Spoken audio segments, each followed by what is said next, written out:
Good day, everybody. I will be talking to you about anesthesia for magnetic resonance imaging, our Nelson Mandela standard operating protocol.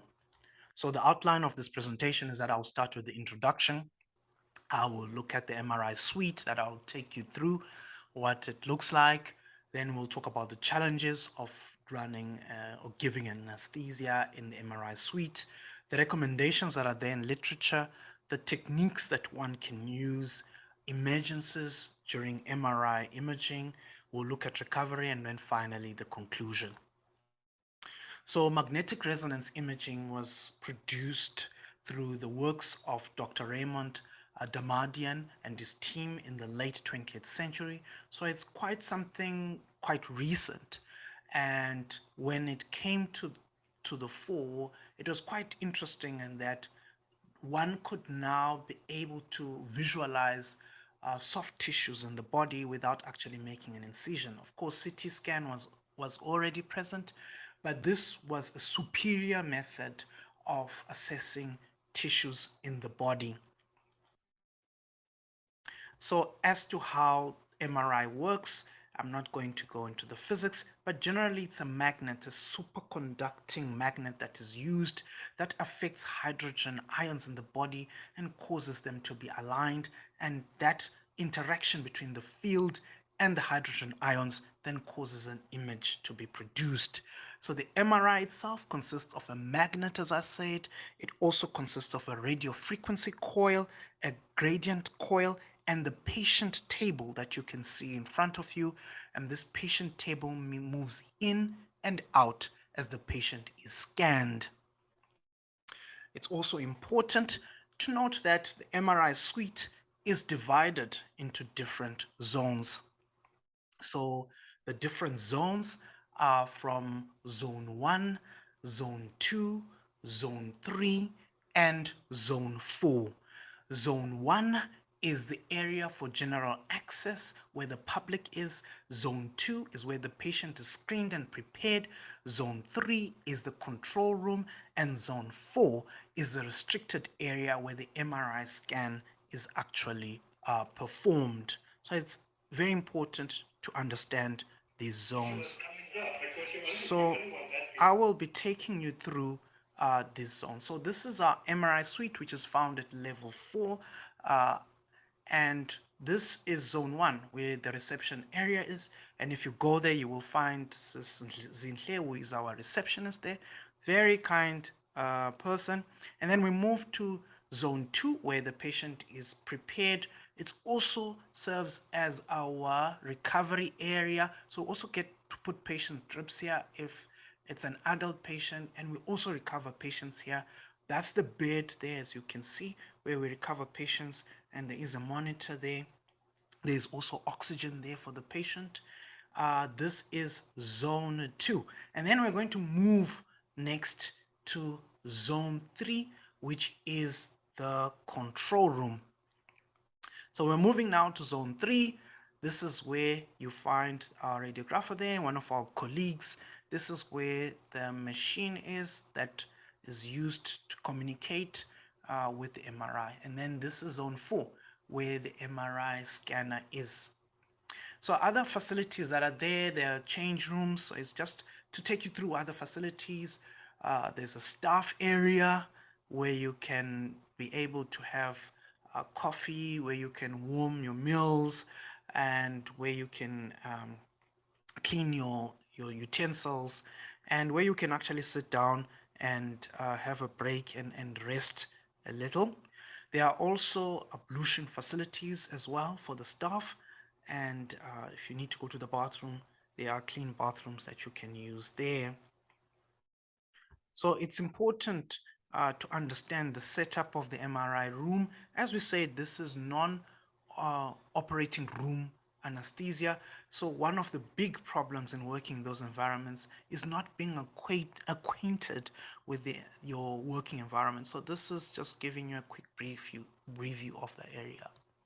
So the challenges of working in a non-operating room anesthesia environment can be divided into patient factors, personnel or staffing factors, and equipment factors. And going into those issues is that The working environment here is an unfamiliar environment. We're used to theater where you've got an anesthetic machine, you've got nursing sisters, you've got a consultant by your side, you've got your colleagues there. But this is an environment where things are totally different.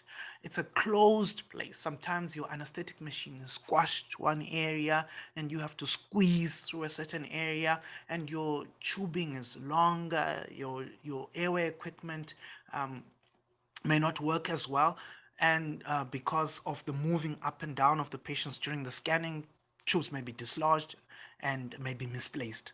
There's difficulty in getting senior help because sometimes calling a consultant to come and help you may take some time. Staff may be unfamiliar with anesthetic equipment, and when I'm speaking of staff here, I'm talking about the people, the support staff that are in the MRI suite.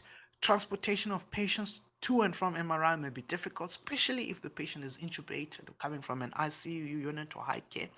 Monitoring of staff may be difficult as monitors can get dislodged as the patient is being scanned, as they move up and down in the scanning room. And also, there may be interference of monitors that can occur during the scanning process. So in terms of the guidelines that are present, so there are no South African guidelines or national guidelines to guide anesthetists when administering anesthesia to patients in the magnetic resonance unit. However, there are guidelines from the UK on safe provision of anesthetic guidelines, safe provision of anesthesia in MRI suites. And these guidelines were published in 2019, and I've used these guidelines to compile this presentation. So the guidelines touch on the patient considerations, the personnel, the equipment, and the procedural factors that are involved in administering anesthesia in this environment. So starting with the patient considerations, patient safety is of an absolute priority. So if you feel that the patient's safety may be compromised during the MRI scan, as a healthcare professional, you should be a health advocate for the patient and um, say to the radiologist, tell the radiographers that you feel that this patient is unsafe and you should consider postponing the procedure to a later date. So patient safety is of absolute priority. Patients who are conscious and aware should be counseled. Know that the patient is going to be in an environment where they may have suffer claustrophobia, so they should be allowed to know, they should be taken through the whole process and told that they're going to be in a closed space, but they will be able to breathe. Nothing's going to happen, catastrophic. Nothing catastrophic is going to happen. They're not going to feel any pain, and you're going to be monitoring them. And if they have a problem, they can indicate, they can speak. And it's nice that our MRI suite actually has got music, so the patient can actually have some music in the background while they are being scanned. Patient must also be screened for ferromagnetic materials. So some patients will come in with pacemakers, some patients will have prosthetic devices, some patients will have spinal cord stimulators, some patients might have had orthopedic surgery and they have got hardware. And this makes it unsafe for these patients to undergo MRI because these objects can be attracted to the magnet. These objects may be rendered inactive, or they may actually heat up or become dysfunctional. So it's important to screen these patients for these ferromagnetic materials before an MRI is done. So there are new specifications for devices that have been inserted in patients, and the three specifications are MRI compatible, MRI conditional, and MRI incompatible. So MRI compatible means that the patient can have an MRI safely and there's nothing that's going to happen to the device, and the patient is not going to have any injury during the MRI. And then MRI conditional means that there are specific conditions that need to be met for the MRI to be conducted safely.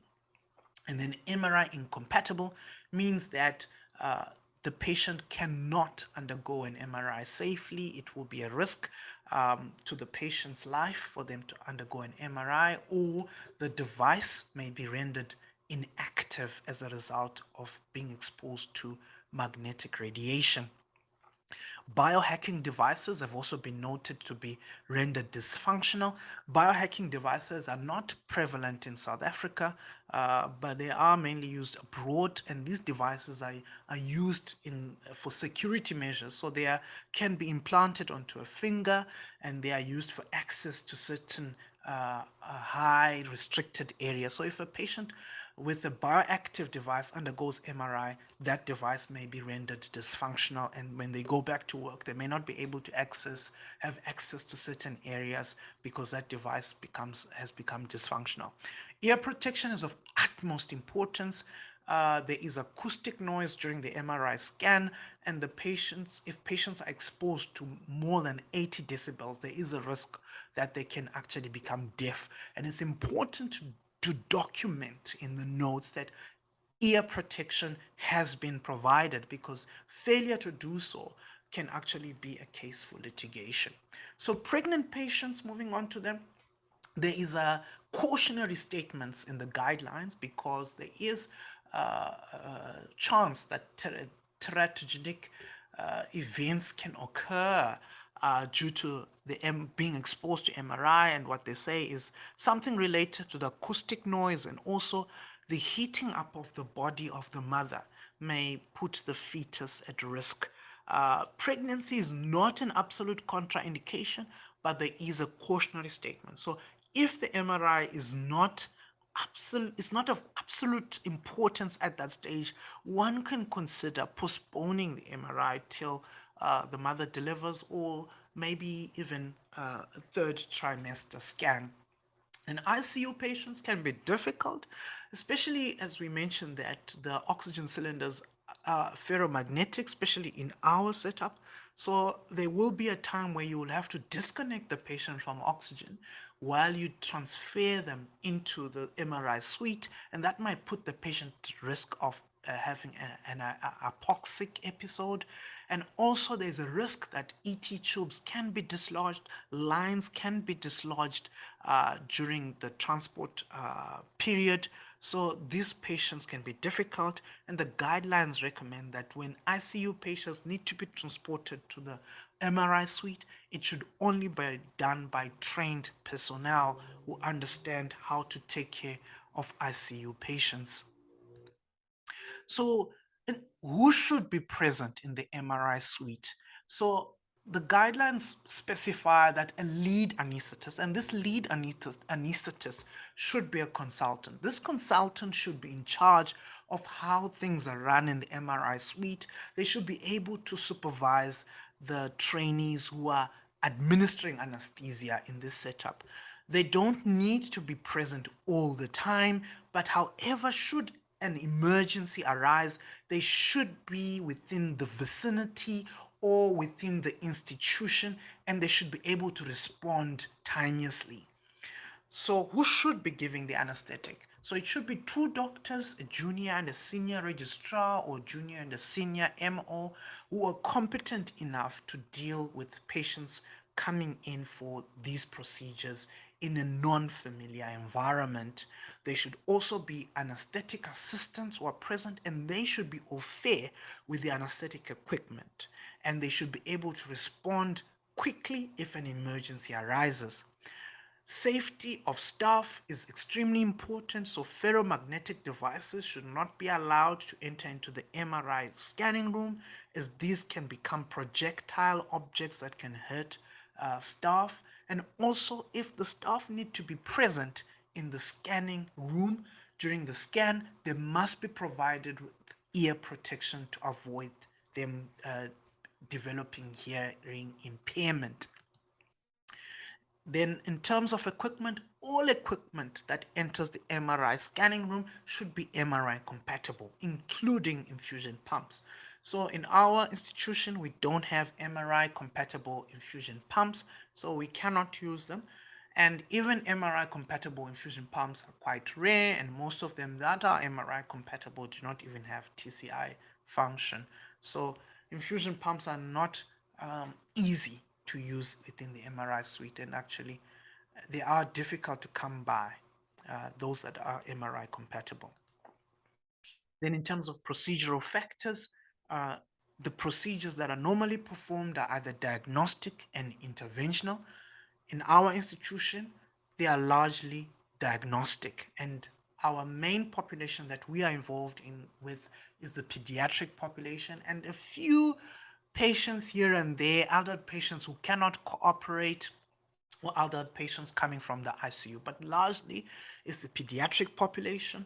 And these patients are complex patients because they are anatomically difficult airways, they are physiologically difficult as well in terms of the airway, and there's also psychological aspect in terms of anxiety, them going into an unfamiliar environment, being in a closed space, and sometimes their parents are not even present. So they are quite complex patients, and hence the need for us to be sensitive when taking care of these patients, and also to make sure that these patients are as comfortable as possible during this diagnostic procedure. Acoustic noise is a big issue. So as I mentioned, all patients should be given ear protection. And helium escape can occur when there is a need to quench the magnet in an emergency. And our anesthetic staff need to be aware of that, that if this happens, the patients should be immediately evacuated from the MRI scanner and the procedure should be stopped. Contrast administration is also an issue, and contrast is used quite a lot in our setup, and anaphylactic reactions can occur, and also contrast-induced nephropathy, though it's rare, but we need to be aware that it can occur in some patients. So in terms of techniques, general anesthetic versus sedation, which one should we be going for? So my answer is always go with what you feel comfortable with and what you are more skilled with, what you're doing most of the time every day, is because you'll be able to handle the complications thereof should they arise with the technique that you are used to. However, we are recommending for most of the doctors to begin to move towards administering sedation to our patients coming in for MRI.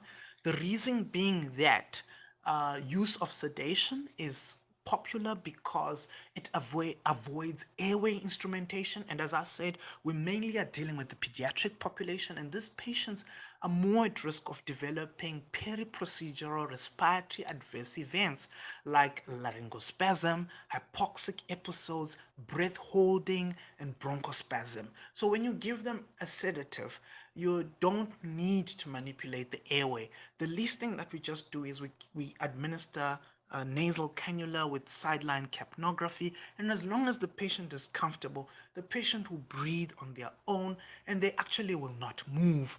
Another advantage of administering sedatives is that this you get quicker turnaround time. When you administer a general anesthetic, you still need to induce the child needs to be deep enough for you to be able to manipulate the airway, and also at the end you need to suction the child, you need to wait for the volatile to wear off, and then also that you need to recover the child adequately before you can actually be able to discharge the patient to the ward. So it takes longer and there's a longer turnaround time, whereas with our sedation techniques, once the procedure is done, you can literally just wake up the child and the child is fully awake, they're maintaining their airway, and they're almost like ready for discharge.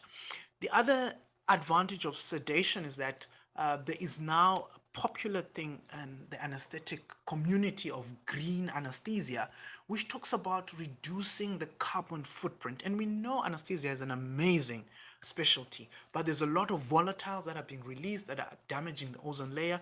So sedation avoids the use of volatiles. So it's a form of green anesthesia.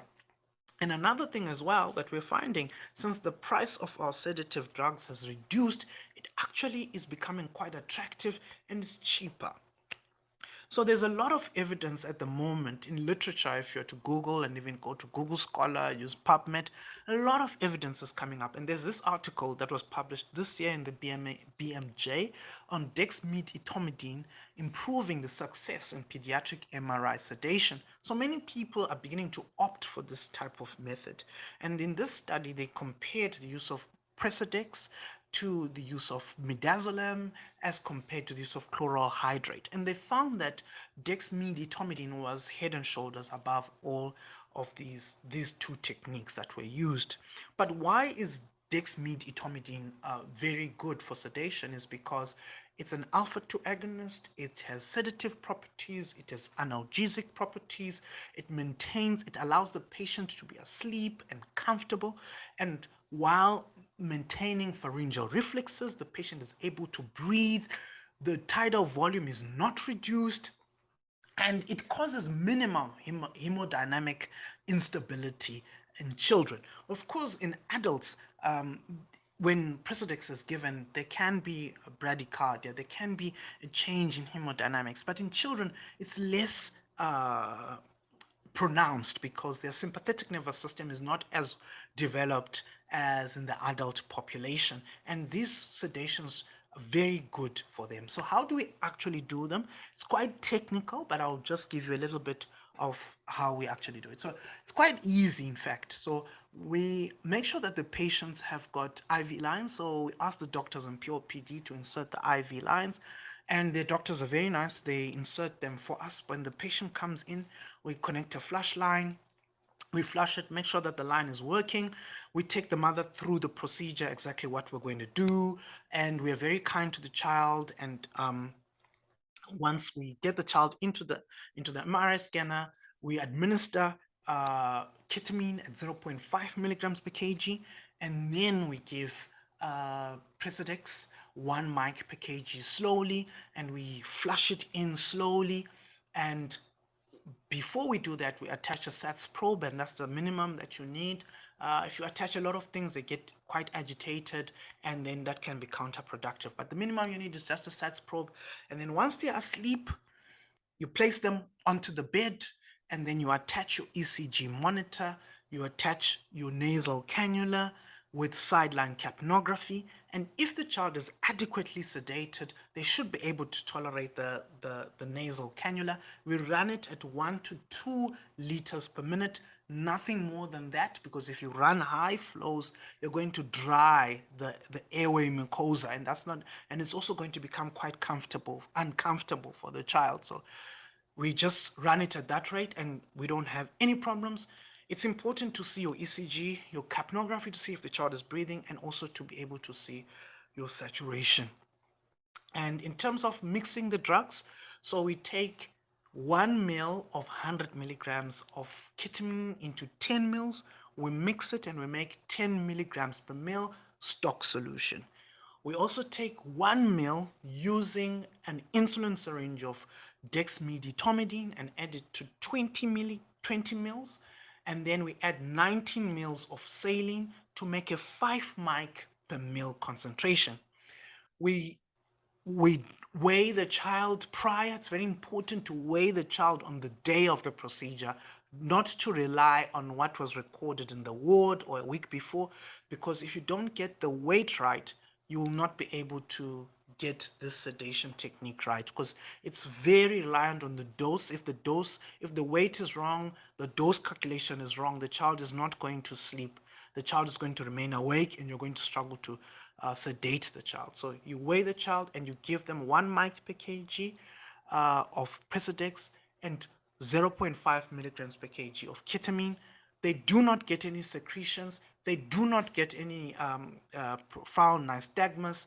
There is no airway compromise. There are no phenomena associated with the use of ketamine, like hallucinations, abnormal behavior. We have not seen any of that at these doses, and we do not get any profound bradycardia, hypotension, or cardiac arrest, as long as the drugs are given in this fashion. There are no complications that we have seen.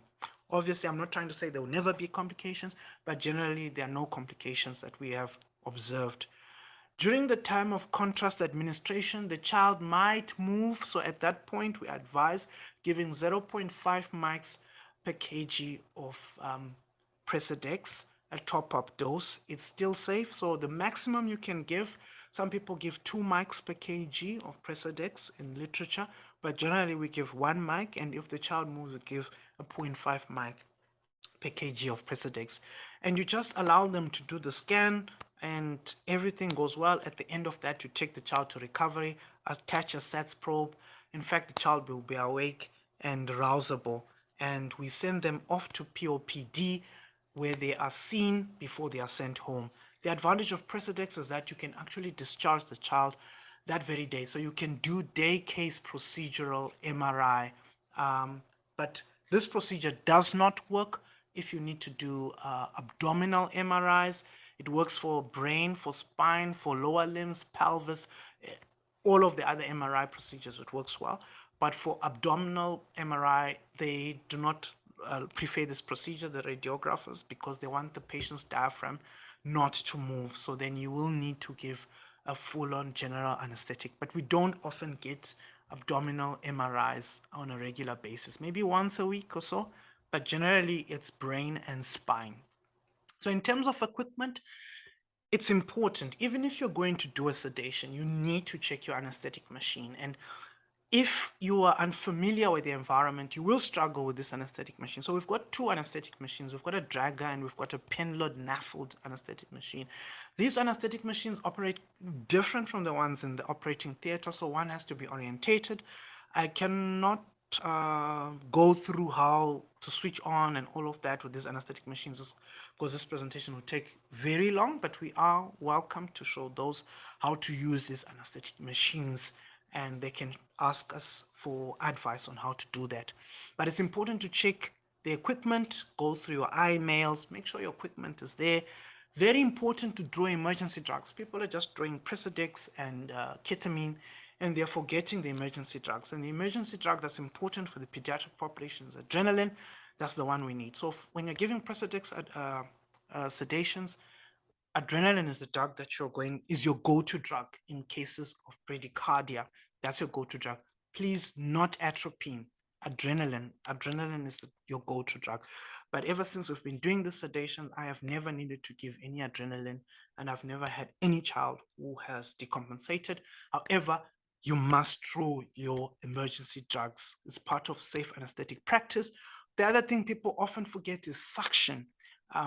When you're doing these procedures, always have your suction ready. Always, always, always, because you might need to convert. So if your sedation does not work, you have to convert to a general anesthetic, and your machine must have been checked, your airway equipment must be ready, and your suction must be ready. So we have tried to arrange equipment in the MRI suite. So if you see there are cupboards there, I couldn't take pictures because I can't really go in with my phone and into the MRI suite, but there are cupboards there, and they are labeled masks, LMAs, ET tubes, and we're trying to refill those cupboards. And if you find that the stock supply is going down, please do refill it so that the next doctor can be able to use it. But it's quite well arranged. You'll find all the equipment that you need with very minimal effort. So if an emergency occurs, like the emergency where there's a need to quench the magnet, it's important to move the patient out of the MRI suite. You cannot resuscitate the patient in the MRI scanning room, because firstly, it's a confined space, and also the equipment you're going to use is ferromagnetic, like laryngoscopes and various devices you're going to use are ferromagnetic, and those are going to be attracted to the magnet, and it's going to be a risk to you, a risk to the patient, and it's just going to create a lot of problems. So you need to move the patient out of the MRI suite. If the patient also has an anaphylactic shock, you need to stop the scan, stop everything, move the patient out of the MRI suite into from zone 4 all the way to zone 2. Same thing with the cardiac arrest. You need to move the patient from the zone 4 to zone 2 so that you can be able to resuscitate the patient. So the important thing is to be able to pick up that something is wrong with the patient, and the radiographers are very kind. If you are worried, you tell them, please stop the scan. I need to check whether the patient is still fine. I need to check the monitors. I need to check the patient, and they will stop the scan, and you can do that. So never be afraid to tell them that you are not happy and things are not working well, because patient safety is absolute priority. So if an emergency occurs, as I said, you need to move the patient out. And if you've never done it before, you won't be able to do it on the day. So we're demonstrating here how to bring the patient out of the MRI scanner. And as you can see, you load the patient onto a gurney, and you can see how we are doing that right now to move the patient out of the scanner. And you're going to move the bed out as we are showing you there in the video. And once your patient is safely out, you then move the patient to the recovery area and you start CPR. So it also depends. If the patient is already intubated, then that's fine. You will just continue and bag the patient appropriately. And you can only use the defibrillator in zone 2, not in zone 4. And you will follow the American Heart Association guidelines for resuscitation of the patient. And you can no longer continue the MRI scan. You would have to postpone the MRI to another day and transfer the patient to the ICU post-resuscitation. So in recovery, after you've successfully done the MRI, patient must be recovered according to the SASA guidelines. Minimum is pulse, saturation, BP. I wrote plus minus because in our pediatric population, we don't need to monitor blood pressure for these patients coming in for MRI because children are mainly flow dependent and not pressure dependent. So in fact, putting a BP cuff and cycling it several times would just cause agitation. Most of these children don't need blood pressure monitoring, especially if you've given a sedation and they are not under volatile anesthetic. They are quite stable. The minimum that you just need is just to maintain the saturation and assess for the pulse. And then if you have given muscle relaxants, you need to check to see that you've adequately reversed the patient. The general practice now is not to paralyze. Even for abdominal scans, we're not paralyzing the patients. We just give them proper form, maintain them on volatile agents, and they become apneic and they can scan with no difficulty. So there's actually very little indication for giving these patients muscle relaxants. And most of the pediatricians want to discharge the patients home on the same day. So MRI is becoming a more like a day case procedure. So it's our duty to make sure that we don't give these patients opioids and lots of agents that may cause them to compromise the airway and compromise the respiratory effort, and hence why sedation is very attractive in these patients. Documentation is of absolute importance, and we found some records are kind of scanty. We've been auditing the records, so sometimes doctors don't write which drugs they gave. Sometimes they don't record vitals. On some charts, they don't even write their name. So please, documentation is of absolute importance. It's always said that if it's not written, then it means that it was not done. So it's important to document. And discharging of patients, always via OPD. We never send the patients straight home from MRI. We send them to OPD first, even if we gave a prosthetic sedation where we are sure the child was breathing, we didn't have any complications. Always, they must be seen by a doctor preferably, or a nurse, to assess that the patient is fine before they go home. Then in conclusion, anesthesia for MRI carries numerous challenges because it's done in a non-operating room environment. One should consider patient factors, personnel, equipment, and procedural issues. Currently, there are no guidelines, national guidelines on how we should proceed and how we should give patients anesthesia in the MRI suite. However, our practice is informed by the AAGBI guidelines, which we found quite interesting, and they could lend themselves to our setup, and they could easily be implemented in our limited resource setup. Procedural sedation is becoming popular, the technique for MRI in pediatric population. Why? Because it carries less perioperative respiratory adverse events, and it has a quicker turnaround time, and you are also able to discharge the patients on the very day that they come in for the scan. So it's quite attractive, and actually it is cost effective because you don't have to admit patients post-scan, and also it reduces the use of airway devices and the time spent in the MRI suite. Thank you so much for your time. These are my references. If you have any issues, please don't hesitate to contact me. I'll clarify. As I said, some of these techniques are quite technical. They're quite easy, and you can easily do them on your own. We just need to show you how to do it once, and you do one, see one, teach one, and you will be on your way to doing these techniques. Thank you so much for your time.